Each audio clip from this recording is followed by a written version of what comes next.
We're spreading the wealth in this scrimmage. We call it More to Score. A small-sided game is a scrimmage with a twist. This one rewards teamwork. The more we share, the better we do.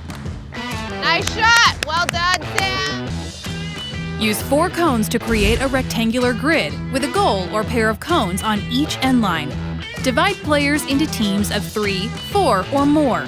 If you have an odd number of players, you can make one player all-time offense. Here, we're playing 4v4. Here's how it looks. Players scrimmage without goalies. Players score by kicking the ball into the goal or between the cones below knee height.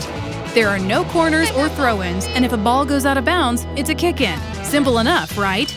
Not so fast. The point of this game is not just to score as many goals as possible. It's to get as many different players to score as you can. Whoever gets the most players on their team to score in 5 minutes wins the round. As the game goes on and more players score, it may get harder for the ones who haven't scored yet. That's because a clever opponent will focus on them more, so encourage players to dig into their toolbox for creative ways to maneuver past defenders. Remember, if you can't find a shot, find a teammate who can.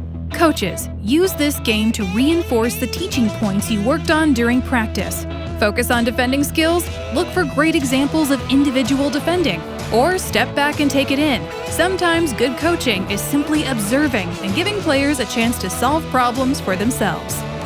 Remember, work as a team, be creative, take a shot. Sharing is caring.